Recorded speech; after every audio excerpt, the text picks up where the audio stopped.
Hello guys, in today's video I will be showing you how to fix Instagram full screen problem. So the answer is easy, just go to the settings and then scroll down to the apps section. Then go to the search and search Instagram.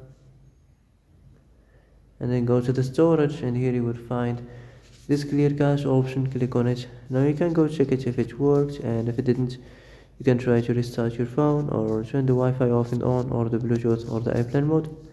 Also, you can try to clear data, but be careful. If you clear data, all this application's data will be deleted.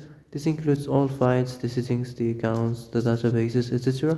So be careful if you want to clear your data. And that's it for today's video. I hope this is the answer you've been looking for. If you like this video, don't forget to like and subscribe, and see you in the next video. Thanks for watching.